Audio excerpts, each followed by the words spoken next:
Hello my dear aspirants, welcome to KS English classes. I am here with a new video for you. This video is about literary terms. So इस video में हम आज read special literary terms को discuss करेंगे. हमने अपने last video में sonnet के बारे में बताया था, उसके बारे में डिस्कस किया था and I hope you understand that and like that. So now we will discuss about elegy in this video. But उससे पहले वीडियो को लाइक एंड शेयर करें और चैनल को सब्सक्राइब करें. So let's start without wasting your time. We will start now. Elegy. Elegy means क्या होता है? एलिजी का मीन्स है शोक गीत या सैड सॉन्ग. ये शोक गीत और सैड सॉन्ग कब होता है? जब हमारी किसी डियर और नियर वन की डेथ के ऊपर या कोई पर्टिकुलर पर्सन जो सोसाइटी से रिलेटेड है, जैसे किंग्स हैं, ओके, या कोई जो है बहुत ही फेमस पर्सन है, उसकी डेथ के ऊपर लिखा जाता है, जो पोएम लिखी जाती है या गीत लिखा जाता है, सॉन्ग लिखा जाता है, उसे एलिजी बोलते हैं. तो हम इसकी कुछ डेफिनेशंस देख लेते हैं. ये जो है बदल बदल के कभी किसी तरह से जो है डेफिनेशन एग्ज़ाम्स में आती हैं. बट हमें सिर्फ क्या याद रखना है, उसमें कुछ पर्टिकुलर वर्ड्स हैं जो मैं इसमें आपको बताऊंगी, उस पर आपको फोकस करना है. उन वर्ड्स को जो है हमें माइंड में रखना है कि अगर वो वर्ड्स एग्ज़ाम में दिए हुए हों उस डेफिनेशन में, तो डेफिनेटली वो जो है एलिजी ही होगी. तो वो कौन से वर्ड्स हैं उनको भी पे जो है फोकस करना आपको. मैं उन्हें बताऊंगी, अंडरलाइन करती हुई चली जाऊंगी और उनको देखना आप. तो सबसे पहले हम कुछ इसकी डेफिनेशंस हैं जो लगभग सेम ही हैं. एंड एक्चुअली जब एलिजी है तो डेफिनेशन सेम ही होंगी, बट वो क्या है कि एग्जामिनर जो है वो उनको थोड़ा सा उनमें थोड़ा सा बदलाव करके, थोड़ा सा हेर फेर करके उसको देते हैं. तो सबसे पहले हम डेफिनेशंस को देखते हैं. अ मेडिटेटिव और a formal and sustained poem of lament for the death of a particular person is called elegy. अब यही है कि एक चिंतनशील जो और फॉर्मल जो है पोएम होती है, एक पोएम है ऑफ लेमेंट. ये वर्ड याद रखना, लेमेंट. लेमेंट मीन्स होता है विलाप करना, शोक प्रकट करना किसी के डेथ के ऊपर. The death of a particular person is called elegy. यानी किसी भी पर्टिकुलर पर्सन की डेथ के ऊपर जो शोक प्रकट किया जाता है, उसमें एक पोएम लिखी जाती है और वो क्या कहलाती है? एलिजी कहलाती है. तो ये है. इसके अलावा नेक्स्ट है a piece of literature which deals generally with the passing of or loss of men and the things they value is elegy. एक लिटरेचर का एक पीस मतलब वही poem, which deals generally with the passing of और loss of, यानी किसी व्यक्ति के गुजर जाने पर या उसके खो जाने पर. खो जाना मीन्स लॉस ऑफ, मीन्स व्यक्ति की डेथ हो जाना, या थिंग्स या किसी चीज़ के जो कि जिसकी बहुत वैल्यू है किसी की लाइफ में, जब वो लिखा जाता है तो क्या कहलाती है? या सॉन्ग या कोई पोएम लिखी जाती है तो वो एलिजी कहलाती है. ओके, नेक्स्ट है a song of sorrow. Sorrow, ये वर्ड याद रखना. A song of sorrow specially for the dead is called elegy. एक दुख भरा गीत स्पेशली किसके ऊपर लिखा हुआ? Dead. Okay, for the dead यानी डेड पर्सन के ऊपर लिखा हुआ जो गीत है वो क्या कहलाता है? एलिजी कहलाता है. और elegy is a meditative lyric poem lamenting the death of a public personage और ऑफ अ फ्रेंड और लव्ड वन. अब देखिए यहाँ पे सिर्फ वही है, बिल्कुल दो वर्ड हैं, इनको याद रखना, मेडिटेटिव लिरिक और lamenting of the death. Lamenting वही विलाप करना, मेडिटेटिव चिंतनशील, किसी के चिंताशील या चिंतनशील. तो किसकी डेथ के ऊपर? पब्लिक पर्सनेज यानी जो पब्लिक फिगर होते हैं उनके ऊपर, या फिर अपनी किसी दोस्त या लव्ड वन यानी प्रिय व्यक्ति के डेथ के ऊपर जो लिरिक पोएम लिखी जाती है, गाने योग्य जो पोएम लिखी जाती है, वही क्या कहलाती है? एलिजी कहलाती है. इसके अलावा नेक्स्ट है An elegy is a form of poetry that can be defined as a poem or song in the form elegiac couplets written in honor of someone deceased. ये वर्ड याद रखना, deceased यानी किसी की मृत्यु के ऊपर जो है वो क्या है, या उसके सम्मान में जो एलिजिक कपलेट में कुछ जो है पोइट्री लिखी जाती है, ठीक है, उसको क्या कहा जाता है, सॉन्ग या पोइट्री लिखी जाती है, उसे क्या कहा जाता है, एलिजी कहा जाता है। नेक्स्ट है हमारा, इट टिपिकली लेमेंट्स और moans the death of the individual. Laments और मोन्स यानी विलाप करना, शोक प्रकट करना, किसी इंडिविजुअल व्यक्ति के डेथ के ऊपर विलाप प्रकट करना, शोक जताना, वही क्या है, एलिजी है। अ पोएम ऑफ लेमेंटेशन, देखिए इसमें सारे वर्ड्स आ गए हैं इस डेफिनेशन में। A poem of lamentation, bereavement, mourning, grief, sadness over the death of someone is called elegy. Lamentation, bereavement, mourning, grief, sadness, death, इन सब का मतलब यही है, दुख प्रकट करना, शोक मनाना, ठीक है, ये इन सब का मतलब यही है सबका। mourning दुख प्रकट करना, शोक मनाना, तो ये जो उसके ऊपर किसी की डेथ के ऊपर ये लिखी जाती है तो क्या कहलाती है, एलिजी। और देखिए लास्ट में सबसे शॉर्ट जो है इसकी एक डेफिनेशन है, अ सैड पोएम। एग्जाम में दिया जा सकता है, a sad poem is called, और ऑप्शन में आपको एक तो एलिजी होगा ही होगा, 3 ऑप्शन और दे देंगे। तो आई होप आपको इसकी डेफिनेशंस जो है समझ आ गई होंगी एलिजी की, कोई प्रॉब्लम नहीं होनी चाहिए। ओके, अब एलिजी कहाँ इंट्रोड्यूस हुई थी सबसे पहले? So elegy was introduced in the 16th century in elegy written in a country churchyard by Thomas Gray. Thomas Gray ने एक एलिजी लिखी थी, elegy written in a country churchyard, तो ये 16th सेंचुरी में लिखी थी। और ये जो है ये एलिजी यहीं से इंट्रोड्यूस मानी जाती है। तो किसने किया था इसे इंट्रोड्यूस, किसने किया था इंग्लिश लिटरेचर में? थॉमस ग्रे ने 16th सेंचुरी में। Okay, famous elegies. अब हम यहाँ देखते हैं कि इंग्लिश लिटरेचर में कौन कौन सी फेमस एलिजीज हुई हैं, किस किसने लिखी हैं। तो फर्स्ट ऑफ ऑल तो यही है थॉमस ग्रे की elegy written in a country churchyard, Thomas Gray ने लिखी है। सेकंड है लिसिडास, जॉन मिल्टन ने लिखी है। ये लिखी थी उन्होंने अपने फ्रेंड एडवर्ड किंग की मेमोरी में। ओके, ये एलिजी जो कहलाती है क्या? Pastoral elegy. ये पास्टरल एलिजी कहलाती है। पास्टरल एलिजी का मतलब होता है ग्रामीण, या हम आगे पढ़ेंगे इसको, जो है रस्टिक लाइफ के ऊपर होती है ये। नेक्स्ट है इन मेमोरियन, अल्फ्रेड लॉर्ड टेनिसन ने लिखी थी। इसको टेनिसन ने लिखा अपने फ्रेंड आर्थर हेनरी हैलम के मेमोरी में। नेक्स्ट है एडोनिस लिखी पीबी शेली ने जॉन कीट्स की याद में, memory of John Keats. Next है थायरेसिस लिखी है मैथ्यू आर्नोल्ड ने। ये फ्रेंड थे आर्थर ह्यू क्लॉफ, इनके मैथ्यू आर्नोल्ड के फ्रेंड थे आर्थर ह्यू क्लॉफ, इनकी जो मेमोरी में लिखी है। रग्बी चैपल नेक्स्ट है, ये भी मैथ्यू आर्नोल्ड ने लिखी है, लेकिन ये इन्होंने अपने फादर की मेमोरी में लिखी है। किसकी? His father. नेक्स्ट है ओ कैप्टन माय कैप्टन, ये जो लिखी है वॉल्ट विटमैन ने लिखी है। अब्राहम लिंकन, अमेरिकन राष्ट्रपति अब्राहम लिंकन की डेथ के ऊपर लिखी है उन्होंने, उनकी याद में लिखी है। और फ्रेंड्स ये जो क्वेश्चन है O captain my captain Walt Whitman ने किसकी याद में लिखी है, किसकी मेमोरी में लिखी है, ये क्वेश्चन जो है नेट में आ चुका है लास्ट टाइम, तो ध्यान रखिएगा।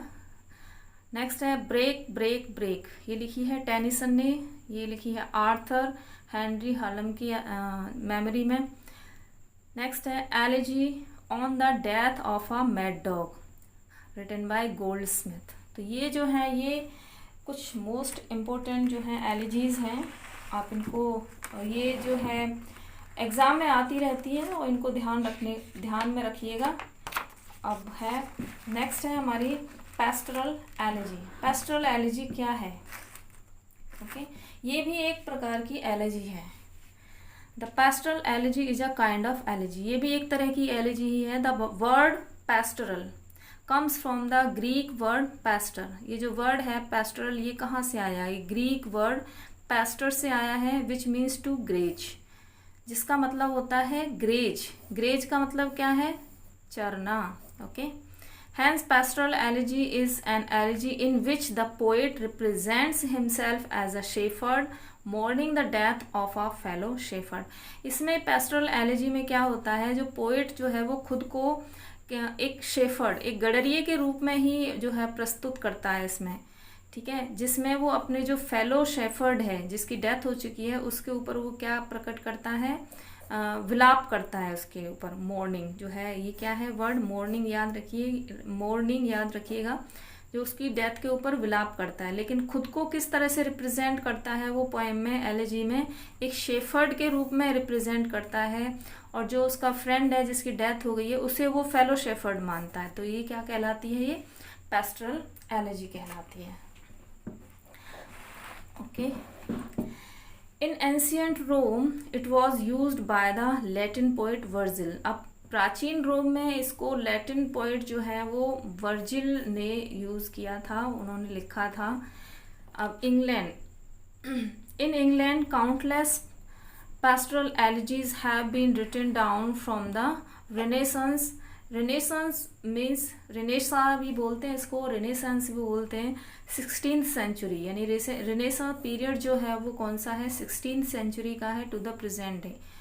जो है इंग्लैंड में जो है बहुत सारी एलिजीज लिखी गई हैं, काउंटलेस एलिजीज, पेस्टरल एलिजी लिखी गई हैं, जो कि 16th सेंचुरी से लेकर के आज तक लिखी गई हैं। अब है कैरेक्टरिस्टिक्स ऑफ पेस्टरल एलिजी और पोइट्री। अब देखिए जो पेस्टरल एलिजी है ये इसमें इसकी जो है क्या विशेषताएं हैं, आखिर क्या है जो चीज़ें हैं जो इसे एलिजी से थोड़ा डिफरेंट बनाती हैं, डिफर बनाती हैं।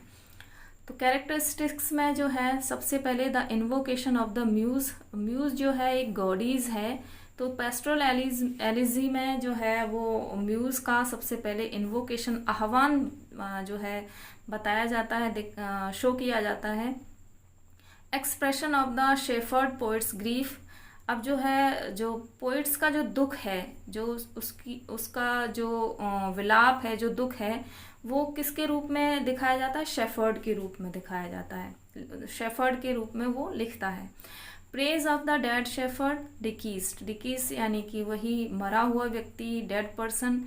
तो इसमें जो है डेड शेफर्ड, शेफर्ड के रूप में ही उस व्यक्ति को, जो मृत व्यक्ति है, उसकी प्रशंसा की जाती है। इन्वेक्टिव अगेंस्ट डेथ। अब जो है डेथ को ही जो है क्या किया जाता है? फटकार लगाई जाती है। ये वी है, ध्यान रखिएगा, INVECTIVE, invective against death. Effects of the death upon nature. अब जो है नेचर, जो डेथ है, इफेक्ट, उसके जो प्रभाव हैं डेथ के, उसको नेचर के ऊपर क्या प्रभाव पड़ते हैं, क्या इफेक्ट्स हैं, उनके बारे में बताया जाता है। And related to shepherd and rustic life. और ये किसके बारे में जो है होती है? ये शेफर्ड के बारे में होती है, और रस्टिक लाइफ यानी ग्रामीण जीवन के बारे में होती है, ठीक है। शेफर्ड कहाँ से, किस तरह के जो है एटमॉस्फेयर से बिलोंग करते हैं, कहाँ से बिलोंग करते हैं, नेचुरल है वो, विलेज से बिलोंग करते हैं। तो रस्टिक लाइफ यानी विलेज लाइफ और शेफर्ड के बारे में होती है। कौन सी एलिजी? जो है पेस्टरल एलिजी। एलिजी नहीं, पेस्टरल एलिजी जो है शेफर्ड के बारे में बताती है। अब देखिए what is the difference between elegy and pastoral elegy. अब एलिजी एंड पेस्टरल एलिजी में क्या डिफरेंस है तो देखते हैं यहाँ पे।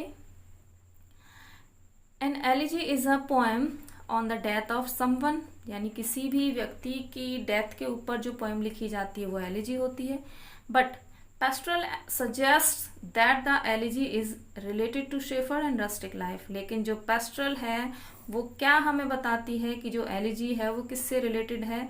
शेफर्ड से, यानी गडरिये के जीवन से संबंधित, एंड रस्टिक लाइफ और ग्रामीण जीवन से रिलेटेड है। बट एलिजी में ऐसा नहीं है, पेस्टरल एलिजी में ऐसा है। An elegy is a lament और a meditative poem often written on the occasion of a death और अदर सोलेमन इवेंट और थीम। अब जो है एलिजी जो है वो किसके ऊपर किसी भी जो है अक्सर जो लिखी जाती है occasion of death, other solemn event और थीम, किसी भी गंभीर इवेंट और थीम के ऊपर या किसी की डेथ के अवसर पर, मृत्यु के अवसर पर एक विलाप जो गीत है वो लिखा जाता है, पोएम लिखी जाती है, वो एलिजी होती है। But pastoral elegy is a poem in which the poet speaks in the guise of a shepherd in a peaceful landscape and expresses his grief on the death of another shepherd। लेकिन pastoral elegy एक ऐसी poem है जिसमें जो poet है वो खुद को किसके वेश में बताता है, किसके वेश में बता के बोलता है, एक शेफर्ड के रूप वेश में, जो शेफर्ड का वेश एज अ शेफर्ड वो जो है वो पोएम लिखता है। और किसके बारे में लिखता है? Grief on the death of another shepherd, किसी दूसरे शेफर्ड की डेथ के दुख में उसके ऊपर लिखता है। यानी जो व्यक्ति है, मृत व्यक्ति है, चाहे वो कोई भी हो, बट उसे एज अ शेफर्ड वो क्या करता है? इमेजिन करता है, और खुद को भी एज अ शेफर्ड इमेजिन करता है और फिर इसे वो लिखता है। यही पेस्टरल एलिजी और एलिजी में डिफरेंस है। तो अब क्या है एलिजी? अब एलिजी जो है वो 3 स्टेज होती हैं इसकी। Loss is moving from grief to consolation. अब जो है दुख से और सांत्वना तक पहुंचने में इसकी कितनी स्टेजेस होती हैं? एलिजी की 3 स्टेजेस होती हैं। वो कौन कौन सी हैं वो हम यहाँ देखते हैं। फर्स्ट है अ लेमेंट, यानी विलाप करना, where the speaker expresses grief and sorrow. Lament यानी विलाप करना में, उस विलाप जब करता है तो उसमें क्या करता है? स्पीकर जो है अपना दुख और जो है वो अपना सॉरो, दुख, ग्रीफ, अपने कष्ट को जो है वो प्रकट करता है, एक्सप्रेस करता है। प्रेज एंड एडमायरेशन, सेकंड जो इसका स्टेप है, जो स्टेज है इसकी, of praise and admiration of the idealised death. अब जो व्यक्ति है, आइडियलाइज्ड जो पर्सन है, डेड पर्सन है, उसकी प्रशंसा करता है, प्रेज करता है, उसको एडमायर करता है। फाइनली और जो लास्ट है, लास्ट में वो क्या करता है? Consolation and solace. अब वो क्या करता है? सांत्वना प्रकट करता है। और फाइनली वो क्या ये बताता है? ये बताता है the dead person is not dead, कि जो व्यक्ति जो मर गया है, यानी जिसकी डेथ हो गई है, वो एक्चुअली में मरा नहीं है। क्या हुआ है? But lives on in another world, बल्कि वो कहाँ चला गया है रहने के लिए? एक दूसरी दुनिया में रहने के लिए चला गया है। इसका मतलब वो उसे स्वर्ग की प्राप्ति हुई। तो इस तरह से वो कह करके फाइनली वो क्या करता है? वो सांत्वना देता है अपने आप को, कॉन्सोलेशन एंड सोलिस जो है वो खुद को भी देता है उसमें पोएम में और दूसरों से भी प्रकट करता है इस तरह से। अब है हिस्ट्री ऑफ एलिजी। अब एलिजी की हिस्ट्री क्या है? ठीक है, अब देखिए हिस्ट्री में एक जो है पोएट हुए हैं थियोक्रिटस। अब थियोक्रिटस ने लिखा था इडल्स। ठीक है, ये सबसे अर्लीस्ट एग्जाम्पल माना जाता है एलिजी का। तो एलिजी का सबसे जो अर्लीस्ट एग्जाम्पल कौन सा है? इडल्स है, बाय थियोक्रिटस। ये थियोक्रिटस की रचना है idylls. The earliest example of an elegy written in the 3rd century BC। ये कब लिखी गई थी? ये लिखी गई थी बिफोर क्राइस्ट, यानी 3rd century BC में लिखी गई थी। तो इसे फर्स्ट एग्जाम्पल माना जाता है। तो इडल्स में ऐसा क्या है? क्या उन्होंने टोटल एलिजी लिखी थी? नहीं, ऐसा नहीं है। उन्होंने जो है कुछ एग्जाम्पल्स उसके थ्रू आउट दिए थे एलिजी के। इन इडल्स, ये स्पेलिंग थोड़ी सी यहाँ देख लेना। In idylls he used a few examples of elegy throughout. उन्होंने इडल्स के जो है माध्यम से उसमें कुछ एग्जाम्पल एलिजी के दिए थे। अबाउट 200 years लेटर, और उनके 200 साल बाद जो है फिर से एक पोएट हुए जिनका नाम था प्रोपर्शियस, composed a collection of elegies appropriately entitled elegies। तो उनके 200 साल बाद जो है प्रोपर्शियस ने एक कलेक्शन ऑफ एलिजीज, एक एलिजी का एक कलेक्शन जो है वो कंपोज किया था और उसको टाइटल क्या दिया था? एलिजीज। तो ये जो है 2 एग्जाम्पल हमें मिलते हैं। तो अब जो है क्या बिलीव किया जाता है? Who is the father of allergy? It is believed that Theocritus is the father of allergy. अब देखिए, ये तो रही बात हिस्ट्री की, बट अभी मॉडर्न टाइम में एलर्जी का किस फॉर्म में यूज़ की जाती है? एलर्जी मॉडर्न टाइम में कौन सी फॉर्म है जिसमें एलर्जी को यूज़ किया जाता है? क्या उसमें कोई राइम स्कीम, मीटर या कोई सेट फॉर्म है? ये हम देखते हैं। For modern and contemporary poets the elegy is a poem that deals with the subjects of death और mortality but has no set form, metre और राइम स्कीम।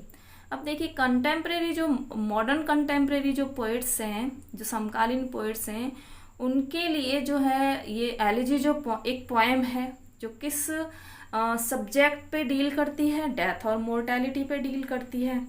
लेकिन इसमें कोई भी सेट फॉर्म नहीं होती है, कोई मीटर नहीं होता है और कोई भी राइम स्कीम नहीं होती है। इट मीन्स जो डेथ और मोर्टेलिटी पे जो है डील करे या उसके बारे में लिखी जाए, वही एलर्जी है।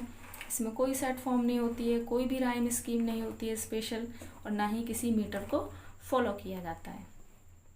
अब जो ये पेस्टोरल एलर्जीज हैं, कुछ इनके बारे में वैसे मैं बता चुकी हूँ, लेकिन फिर भी एक बार इनके ऊपर एक नज़र डाल लेते हैं। एस्ट्रोफेल स्पेंसर ने लिखी है, लिसिडस मिल्टन ने लिखी है, एडोनिस रिटन बाय शैली, बेबी शैली, एंड थायरसिस आर्नोल्ड। तो गाइस, ये था हमारा आज का video about allergy and pastoral allergy. I hope आपको ये बहुत अच्छे से समझ में आया होगा। तो नेक्स्ट वीडियो हम जो है नेक्स्ट लिटरेरी टर्म लेकर आएंगे। तो तब तक के लिए bye bye, enjoy your day and enjoy your study, take care.